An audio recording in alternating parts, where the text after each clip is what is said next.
Bienvenue à l'église du ministère de la Restauration. Je me présente, mon nom est Pasteur Julien Guédon. Bienvenue à l'église encore une fois du ministère de la Restauration et joyeuse Pâques.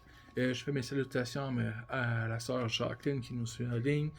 Salutations à tous les autres frères et sœurs qui nous suivent, Pasteur Oscar, prophète Mardoché, prophète Jérémie. Soyez tous bénis, merci de nous suivre encore. Merci de vos encouragements. La sœur Flo, une nouvelle sœur qui s'est jointe à nous récemment. Donc, soyez tous bénis.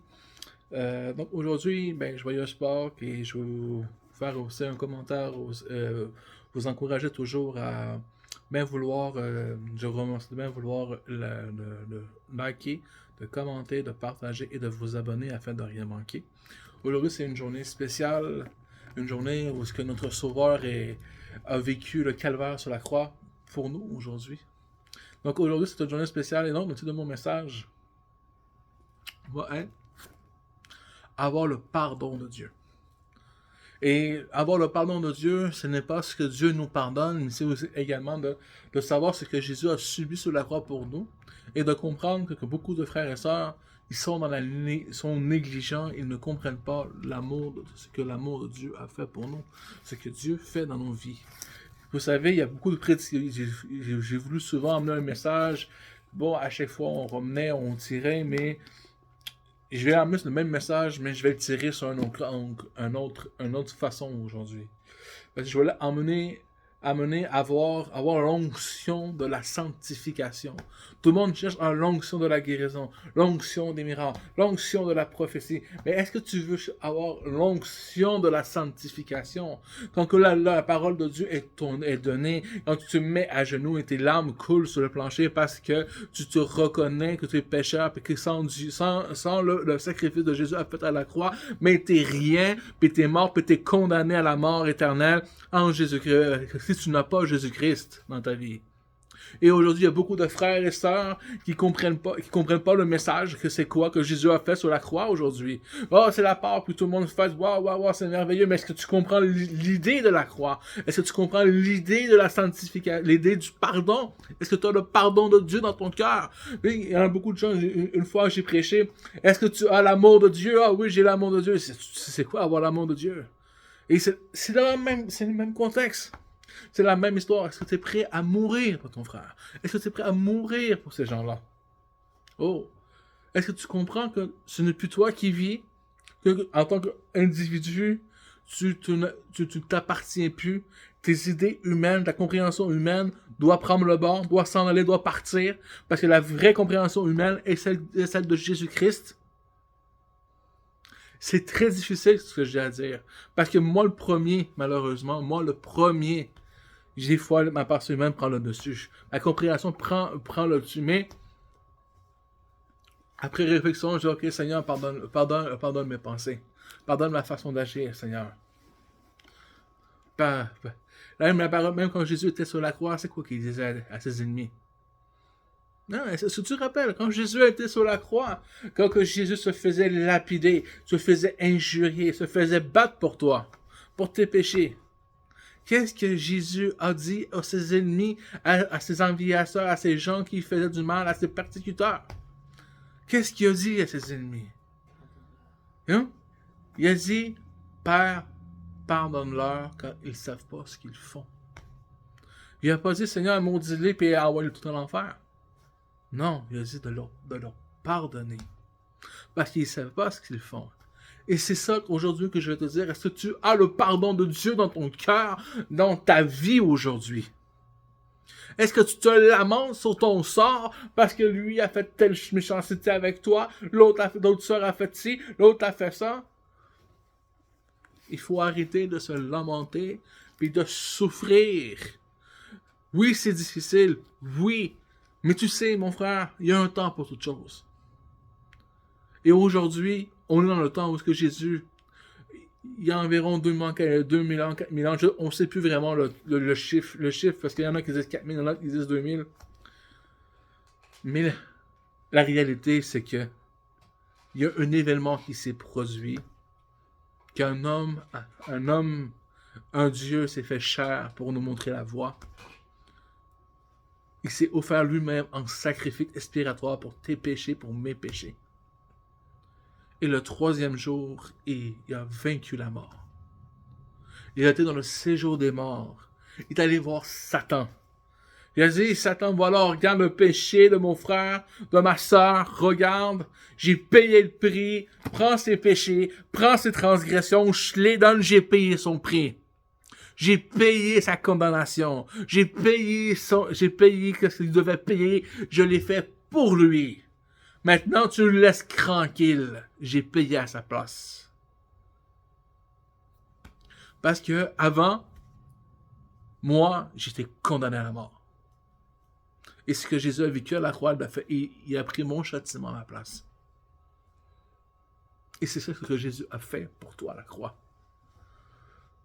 T'as beau avoir tes ennemis. T'as beau dire, tu aimes ton frère, mais tu dis que tu aimes Dieu, mais tu haïs ton frère, tu te fais mort, t'es un meurtrier. Et il n'y a aucun meurtrier qui rentre dans le royaume des cieux. Vous savez, j'ai fait un rêve récemment. Je comprenais pas mon rêve. Et dans mon rêve, je pleurais, puis je suppliais une personne. Excusez-moi. Et dans mon rêve, je suppliais à la personne, s'il te plaît, fais-moi pas du mal. S'il te plaît, je t'en supplie, fais pas du mal, parce que la dernière personne qui m'a fait du mal, il lui est arrivé des choses terrifiantes. Et parce que mon Dieu est vivant, est un Dieu de justice, et qui honore et qui défend son juste. Donc, j'ai dit, s'il te plaît, fais-moi pas du mal. Parce que vous savez, Dieu est un Dieu juste. Dieu, on joue pas avec lui. Moi, j'ai vu des personnes qui m'ont fait du mal. Vous savez qu'est-ce qui s'est passé? Il y en a un, le cœur, il a arrêté, il est décédé. Il est mort. Parce que, à place de vouloir me faire ma propre justice, me faire ma propre pensée humaine, je l'ai laissé aller. J'ai dit, non, Seigneur. Et Dieu m'a dit, c'est à moi la vengeance et la corruption. J'ai dit, ok, Seigneur, je te le laisse. Il est décédé.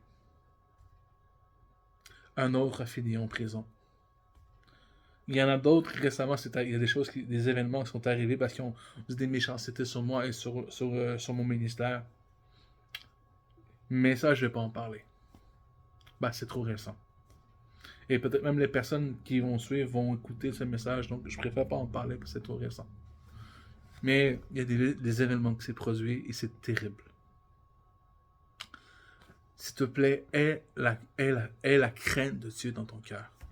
Aie la crainte de la sanctification dans ton cœur. Aie la crainte du pardon. La Bible dit quoi? Quand tu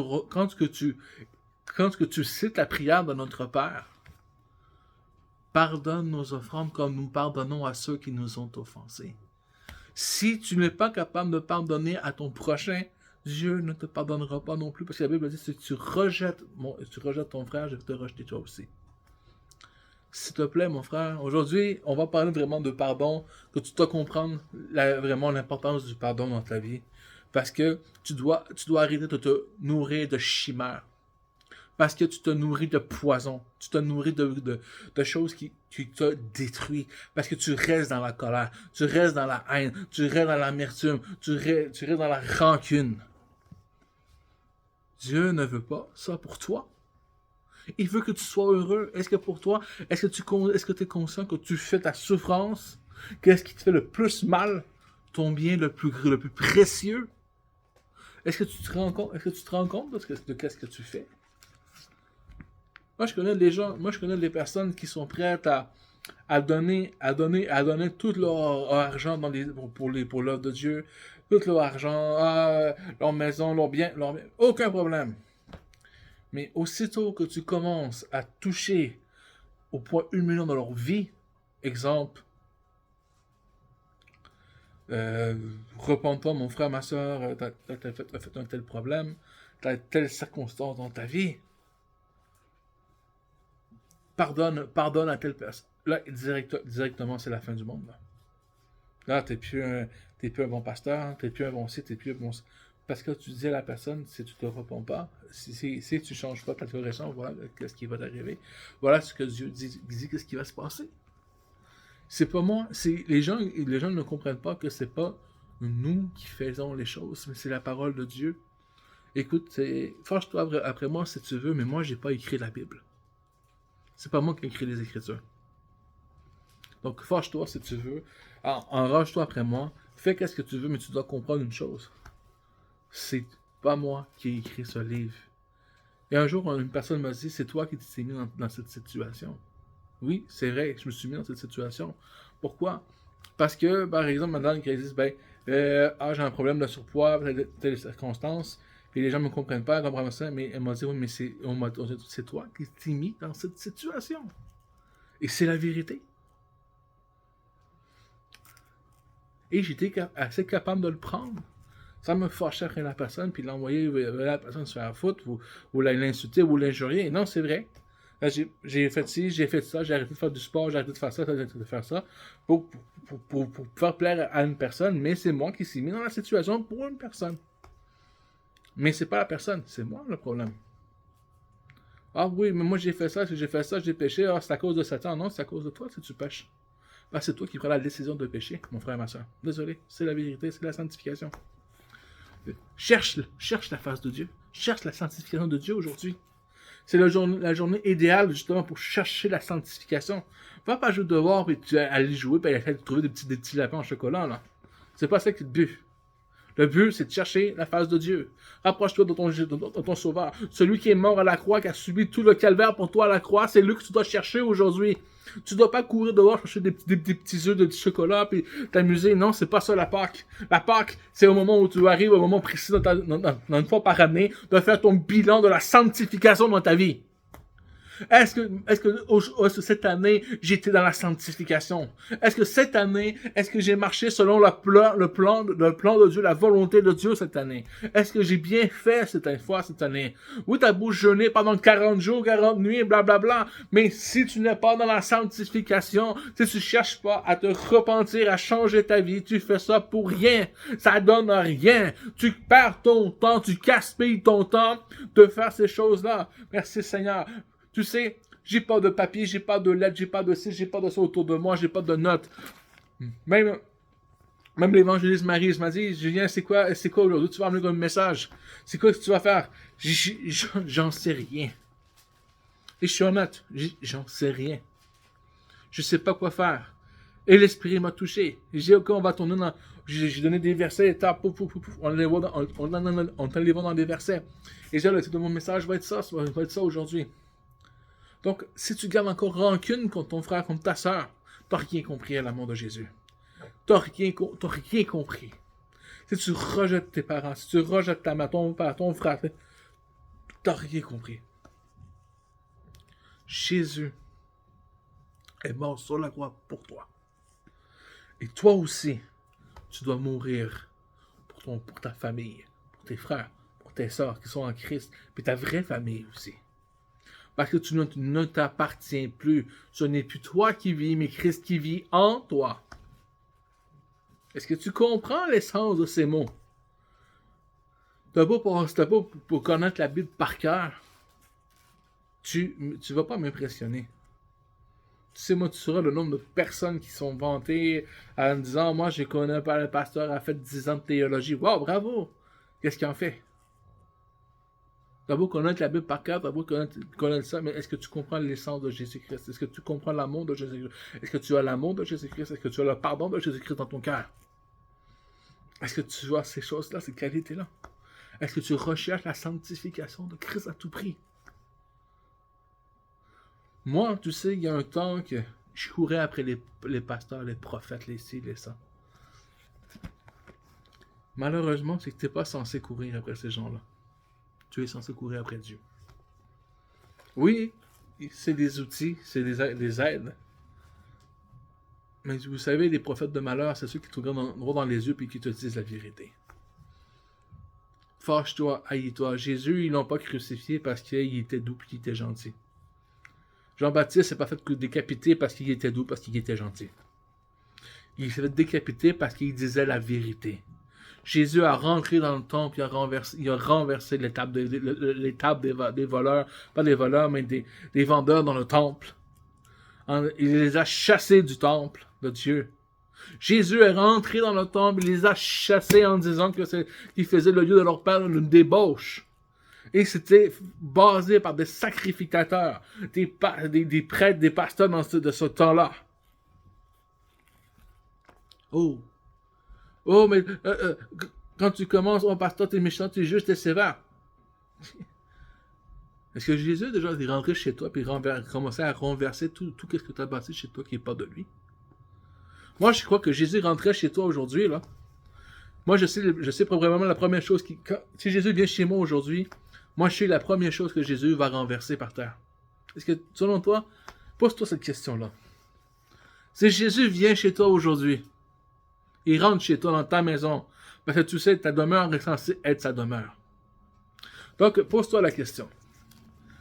Si Jésus rentre chez toi aujourd'hui, est-ce qu'il va trouver quelque chose qu'il va faire pour renverser chez toi?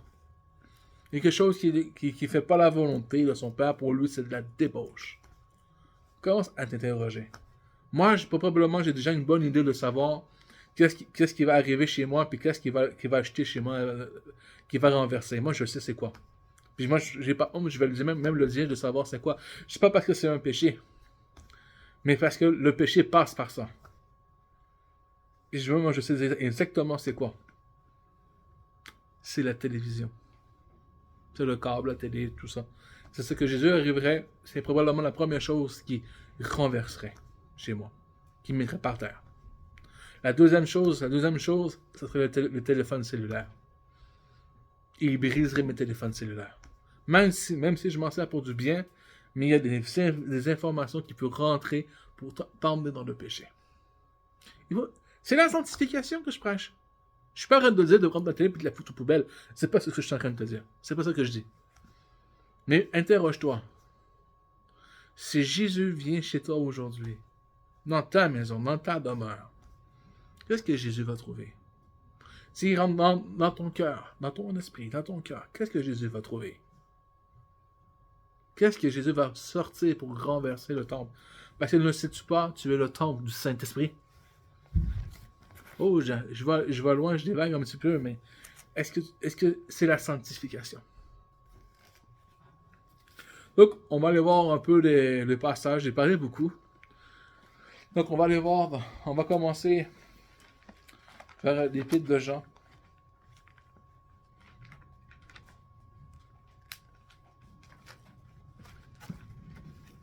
Donc, 1 Jean, chapitre 13, 1 Jean, 1 Jean, chapitre 3, à partir du verset 14. Je vais lire au nom de Jésus.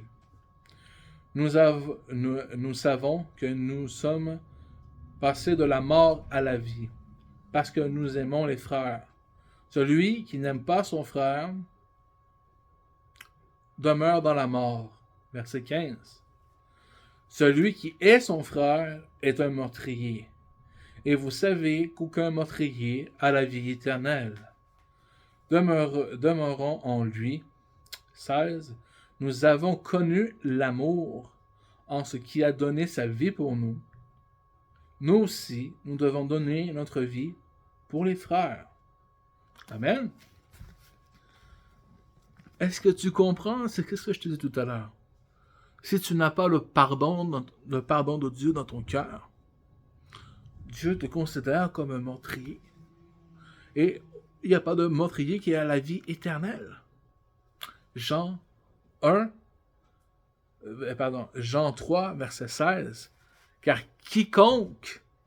Dieu a tant aimé le monde, qu'il donna son Fils unique, afin que quiconque croit en lui ne périsse point, mais qui ait la vie éternelle. Et qu'est-ce que tu viens de voir ici, au verset 15, quiconque est son frère est un meurtrier, et vous savez qu'aucun meurtrier n'a la vie éternelle. Demeurez donc en lui. Amen. Est-ce que tu crois... Tu vois, tellement que j'utilise ma Bible va part en morceaux. Tu vois? Mais est-ce que la parole de Dieu dit... Est-ce que la parole va passer? Est-ce que tu comprends ce que ça signifie? Mon frère, tu ne peux pas haïr quelqu'un. Je peux t'expliquer pourquoi. Parce que ton frère ou une personne qui est à l'extérieur, peu importe, tu ne peux pas haïr. Parce que quand tu haïs quelque chose qui vient que, Seigneur, donne-moi l'esprit, Seigneur, donne-moi l'esprit pour me contrôler parce que je suis en train d'avoir une colère sainte. Mais je veux pas avoir une colère sainte aujourd'hui parce que c'est un jour de gloire, de victoire dans notre Dieu. Est-ce que tu sais ce que ça veut dire? Si tu haïs quelque chose, non, si tu me détestes, si tu m'haïs, ou moi, si mettons, je dis, moi, j'aime pas l'évangéliste Maryse, ou j'aime pas le frère Mardoché, j'aime pas le frère Miché, j'aime pas. Tu sais qu'est-ce qui va se passer quand tu fais ça? Mais je suis en train de maudire la création de Dieu, que Dieu l'a créé, et qu'il y a une partie de lui qui est à son image, et tu es en train de renier Dieu en faisant ces choses. Amen. C'est dur, hein? C'est sévère. Mais est-ce que c'est moi qui le dis ou c'est la parole de Dieu qui le dit? Tu sais, moi, mon frère, ma soeur, c'est pas moi qui ai écrit la Bible. Ça a été écrit il y a 2000 ans, 4000 ans, choisis ton chiffre. On sait. Moi, en tout cas, je suis perdu. Il y en a qui disent que ça fait 4000 ans, d'autres qui disent que ça fait 2000 ans. Mais en tout cas, l'important, c'est que, peu importe le moment, ça a été écrit il y a très longtemps. Et c'est à toi maintenant de comprendre que les Écritures, c'est les Écritures. La Bible nous enseigne que Dieu ne change point, qu'il est toujours le même. Et c'est à toi, mon frère, ma soeur, de comprendre ces choses. Et le plus drôle dans l'histoire, je vais te dire une chose. Je ne veux pas que tu crois ce que je te dis. Mais demande à Dieu ce que je te dis, si c'est vrai. Parce que dans les prières de Jean, on dit, si un homme demande la sagesse à Dieu sans reproche, il sera donné. Donc, demande la sagesse à Dieu. C'est ce que je te dis, c'est la vérité. Moi, c'est ce que ça dit ici dans la Bible. Je ne sais pas dans ta Bible à toi qu'est-ce que ça dit, mais moi, dans la mienne, ça dit ça. On continue. On va aller maintenant dans le même épître, mais au verset 5. Je vais lire encore une fois au nom de Jésus. Donc, au premier verset, quiconque croit en Jésus-Christ, quiconque croit que Jésus est le Christ, est né de Dieu. Et quiconque aime celui qui l'a engendré, aime aussi celui qui est né de Dieu, qui est né de lui. 2. Nous connaissons et nous aimons les enfants de Dieu, lorsque nous aimons Dieu et que nous pratiquons ses commandements. Verset 3. Car l'amour de Dieu consiste à garder ses commandements. Et ses commandements ne sont pas pénibles.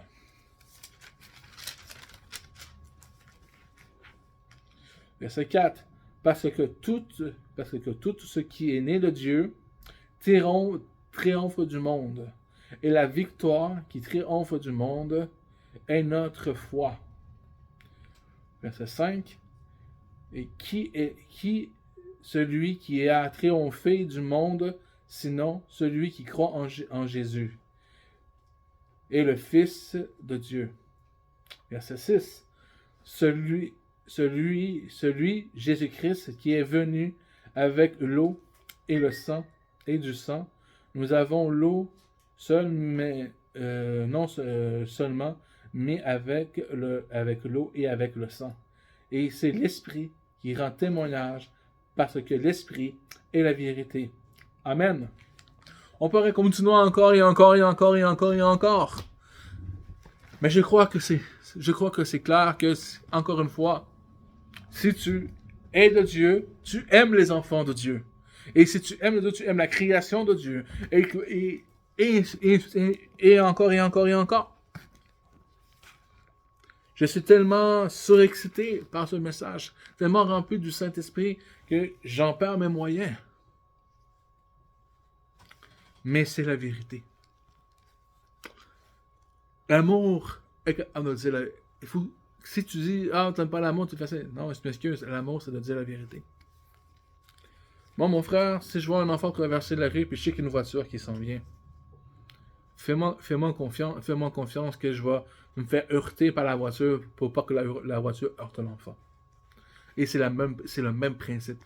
C'est ma responsabilité d'agir que si tu es en faute, que si quelqu'un est en faute, que quelqu'un qui t'arrête de traverser la rue, puis que l'ennemi va le frapper de plein soin pour lui enlever et atteindre à sa vie spirituelle, c'est mon devoir d'interagir et de réagir et d'intervenir.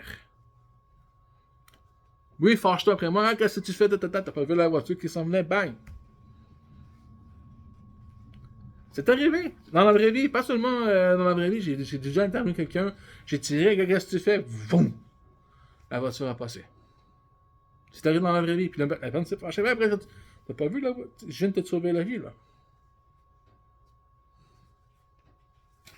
Et la personne s'est fâchée. Ben, moi, je sais qu'au moins, t'es pas mort, t'es pas un petit morceau sur le bord d'une chaussée, sur le bord de la chaussée.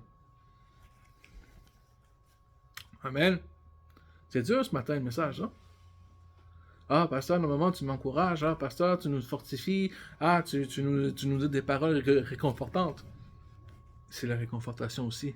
Parce que tu dois revenir, tu dois te réconcilier avec Dieu ce matin. C'est ça le message qui est la Pâque. C'est pas d'aller chercher des œufs en chocolat, à courir un peu partout pour trouver des chocolats.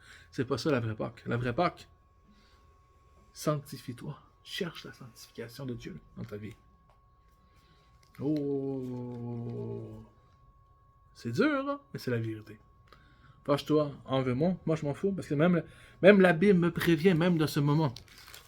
Tu vois, tu ne crois pas, regarde bien. Verset 14, 1 Jean 3, verset 13. Ne vous étonnez pas, frères, si le monde vous hait. Surprise! Ok, haïs-moi, déteste-moi. Je suis prévenu d'avance que tu vas m'haïr, tu vas me détester. Je suis prévenu d'avance. Dieu me le prédit que tu vas me détester puis tu vas m'haïr. Mais ne sois pas comme ton frère Caïn qui a tué son frère Abel. Oh, je suis méchant. Mais non, mais c'est la vérité. C'est ça la parole de Dieu. Donc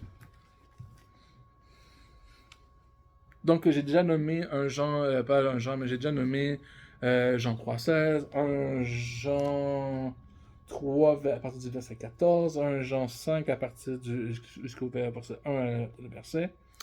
Donc on va aller voir maintenant qu'est-ce que Jésus a subi sur la croix pour toi.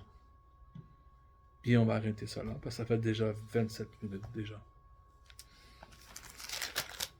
Donc, Ésaïe 53.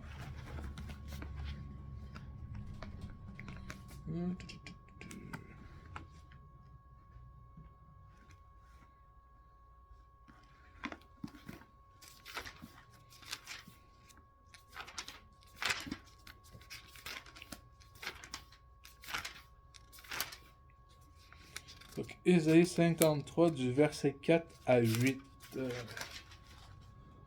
Oui, c'est ça. L'évangéliste Marie, si tu veux lire. Isaïe 53, 4. Cependant, je lis au nom de Jésus, cependant, ce sont nos souffrances qu'il a portées. C'est de nos douleurs qu'il s'est chargé. Et nous l'avons considéré comme puni, frappé de Dieu et humilié. Mais il était blessé pour nos péchés, brisé pour nos iniquités. Le châtiment qui nous donne la paix est tombé sur lui. Et c'est par ses meurtrissures que nous sommes guéris. Nous étions tous errants comme des brebis. Chacun suivait sa propre voie. Et l'Éternel a fait retomber sur lui l'iniquité de nous tous. Il a été maltraité et opprimé, et il n'a point ouvert la bouche, semblable à un agneau qu'on mène à la boucherie, à une brebis muette devant ceux qui l'attendent. Il n'a point ouvert la bouche. Il a été enlevé par l'angoisse et le châtiment. Et parmi ceux de sa génération qui a cru qu'il était retranché de la terre des vivants et frappé pour les péchés de mon peuple. Amen. Voilà ce que Jésus a subi à la croix pour toi. Puis, ça, puis tu peux continuer plus loin. Il lit tout Isaïe 5, on a coupé un peu, mais il lit Isaïe 53 du verset 1, allez jusqu'au verset 12. Et tu vas voir tout ce que Jésus a subi pour toi. Tout ce que Jésus a pris le calvaire pour toi. Mais par ses meurtrissures, la parole de Dieu dit que tu es sauvé. Par ses meurtrissures, dit que tu es guéri et que tu es pardonné. Romains 19:10 dit, si tu confesses de ta bouche le Seigneur Jésus-Christ et si tu crois dans ton cœur que Dieu est ressuscité de mort, tu seras sauvé. Donc aujourd'hui, c'est encore le message que je vais te donner. Mon frère, ma soeur, ramène-toi à Jésus. Donne ton cœur à Dieu. Aie le pardon de Dieu dans ta vie, dans ton cœur, dans ton esprit, dans ton être. C'est ça le message qui compte aujourd'hui. Oui, j'étais méchant, j'étais difficile. C'est pas méchant, mais c'est la parole de Dieu. Et jamais que je vais corriger le tir. Je m'excuse. Je suis un homme de Dieu qui prêche l'évangile de Jésus-Christ. Puis jamais, au grand jamais, je vais corriger mon tir. Ce que je veux dire, c'est que jamais tu vas me dire que je vais arrêter de parler de la sanctification dans mes messages. Au grand jamais. Même la parole de Dieu dit, fortifie-toi seulement, prends courage. Médite ma parole jour et nuit. Ne t'attendons ni à gauche ni à droite, c'est alors que tu réussiras dans tout ce que tu entreprendras. C'est lorsque tu vas réussir, donc, lis la parole, médite la jour, travaille à ton esprit, travaille en ton âme, travaille à ton âme, travaille à ton esprit, travaille à ton âme et travaille à ton corps par la suite. Travaille à changer, laisse pas travailler ta chair, mais cherche d'abord la parole de Dieu, cherchez d'abord le royaume de Dieu et le reste vous sera donné par-dessus. Donc, cherche à plaire à ton Dieu. Sois béni, mon frère, ma soeur. Je vous aime dans l'amour éternel et inconditionnel qui est en Jésus-Christ. Merci encore une fois de bien vouloir liker, bien vouloir commenter, de partager et de vous abonner afin de rien manquer.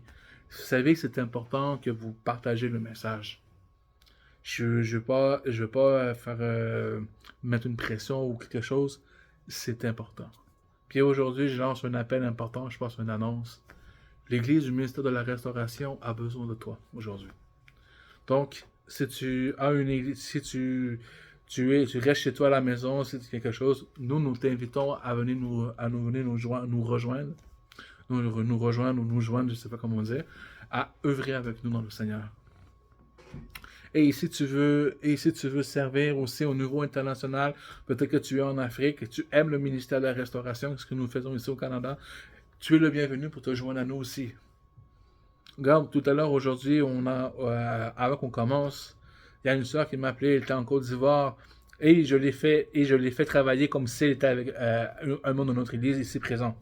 C'est elle qui a amené un chant, c'est elle qui a fait la prière, c'est elle qui nous a donné la parole. Et pourtant, c'est comme si elle était à côté de nous, mais elle était en Afrique. Et elle disait qu'elle ne pouvait pas le faire ça aujourd'hui parce qu'elle avait mal à la tête, elle avait ci, elle avait ça. Et vous savez qu'est-ce qu'on a fait? On a prié pour elle. Et la douleur a été partie. Le tourment de tête est parti. Et là, elle a pu faire avec nous un peu une petite cellule maison. Mais pourtant, elle est en Afrique. Et nous sommes au Canada, dans la province du Québec. Et Dieu a fait un miracle. Et Dieu nous a permis que la sœur nous a partagé la parole de Dieu avec nous. Et elle a prié. Et elle a même partagé un chant avec nous. Parce que la sœur, elle chante très bien. Et toi, mon frère, ma soeur, si tu veux te joindre à nous, tu es le bienvenu. On va faire la même chose. Donc, c'est important, mon frère et soeur, de partager le message. Moi, je connais des fois, je vois des murs que des gens ont 5000 contacts. Alors, j'imagine pas que si tu prends 2 minutes, 2 secondes de ta vie pour faire un clic dans ta page, voilà le message, il passe, tu as 5000 contacts. Mais peut-être, je te dis pas nécessairement que 5000 contacts, je ne veux pas acheter 5000 contacts. Mais si le message peut sauver des vies, sauver des âmes, c'est ça le but de l'évangile. Peut-être que toi, tu prêches. Peut-être que moi, je connais des pasteurs qui sont connus mondialement, qui déplacent des centaines de personnes. Mais il y en a que juste la façon de moi, ma façon que moi parler, je vais toucher cette personne-là. La personne, elle avait un doctorat en théologie, en christologie. Moi, je vais juger la personne, Jésus t'aime, telle chose, telle chose. Puis elle me dit, mais j'aime mieux toi contre toi, c'est toi qui parles. Pourtant, moi, j'écoutais l'autre parler, je dis, mais non, c'est impossible. Il dit, lui, il est tellement merveilleux. Wow! Lui, non, c'est toi que j'aime. Parce que j'étais dans la simplicité. Et cet homme-là donnait leur vie au Seigneur. Donc aujourd'hui, le ministère de la restauration te donne un devoir aujourd'hui. Si tu veux, bien sûr, c'est pas une obligation, tu fais ce que tu veux. Mais maintenant, je vais faire la demande que les messages soient partagés partout. Donc, si le message t'a touché, tu trouves que ce que je disais la vérité, si tu trouves que ça c'est juste, partage le message. Je te demande pas d'être en accord sur une église maison ou quoi que ce soit. Je te demande seulement si tu es en accord avec la parole, avec l'évangile de Jésus-Christ. Si c'est un message, le message que tu as écrit t'a édifié, t'a aidé, que tu as trouvé ça bon, partage-le. Parce que l'église du ministère de la Restauration a besoin de toi aujourd'hui. Soyez richement bénis, que Dieu vous bénisse. Je vous aime encore une fois d'un amour inconditionnel qui est en Jésus-Christ et joyeuse Pâques. Merci à vous tous. Soyez tous richement bénis. À dimanche prochain.